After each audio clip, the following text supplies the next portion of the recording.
पूज्य माली को प्रणाम। बाबूजी लिखते हैं कि हमारी संस्था की सबसे बड़ी विचित्रता यह है कि जब वह पूरी तरह से फूली-फली होती है, तो बिल्कुल उजड़ी नज़र आती है, जो आगे चलकर एक वीराने में तब्दील हो जाती है। इस वजह से यहाँ किसी प्रकार का मज़ा या आकर्षण नहीं है। यदि मैं उसे आनंददायक भी कहूँ, तो वह स्वाद रहित होगा।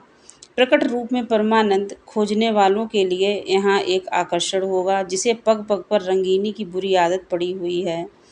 इस स्थिति को तो वही पसंद करेगा जो प्रेम में दीवाना होकर रोता चिल्लाता फिरे और पता भी ना हो कि यह किस लिए। ऐसी स्थिति में महफ़िल और गुलछर्रों के बीच भी उसकी वही हालत बनी रहेगी। जहाँ तक मेरी हालत का प्रश्न है, जहाँ मेरी मौजूदगी रहती है, उस बस्ती और क्षेत्र में मेरी उपस्थिति के कारण उजड़े वीरान की सी हवा फैल जाती है। कोई हँसोड़ व्यक्ति मजाक के तौर पर इसका वर्णन दूसरे ढंग से कर सकता है, लेकिन मेरी स्थिति का वास्तविक विवरण कुछ ऐसा ही होगा।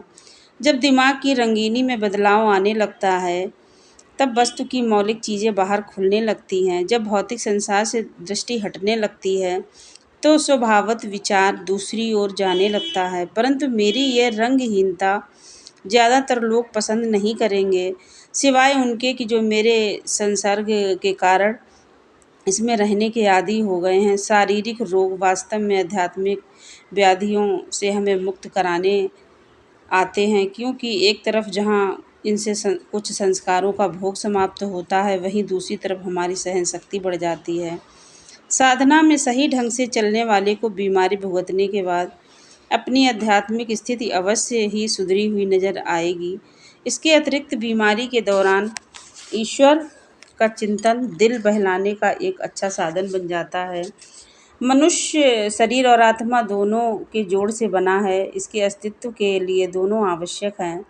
यदि शरीर का आधार न मिले तो आत्मा का प्रकट रूप में आना ही असंभव हो जाए। दोनों का अपना अलग अलग महत्व है, इसीलिए मनुष्य का कर्तव्य है कि दोनों का पूरा ख्याल रखे। शरीर को उचित भरण पोषण की आवश्यकता है, जबकि आत्मा को अपने मूल की उचित पहचान की। इसीलिए अत्यंत आवश्यक है कि बीमारी के दौरान हम शरीर के स्वास्थ्य का पूरा ध्यान रखें, लेकिन साथ ही साथ दूसरे पक्ष की भी अवहेलना नहीं होनी चाहिए।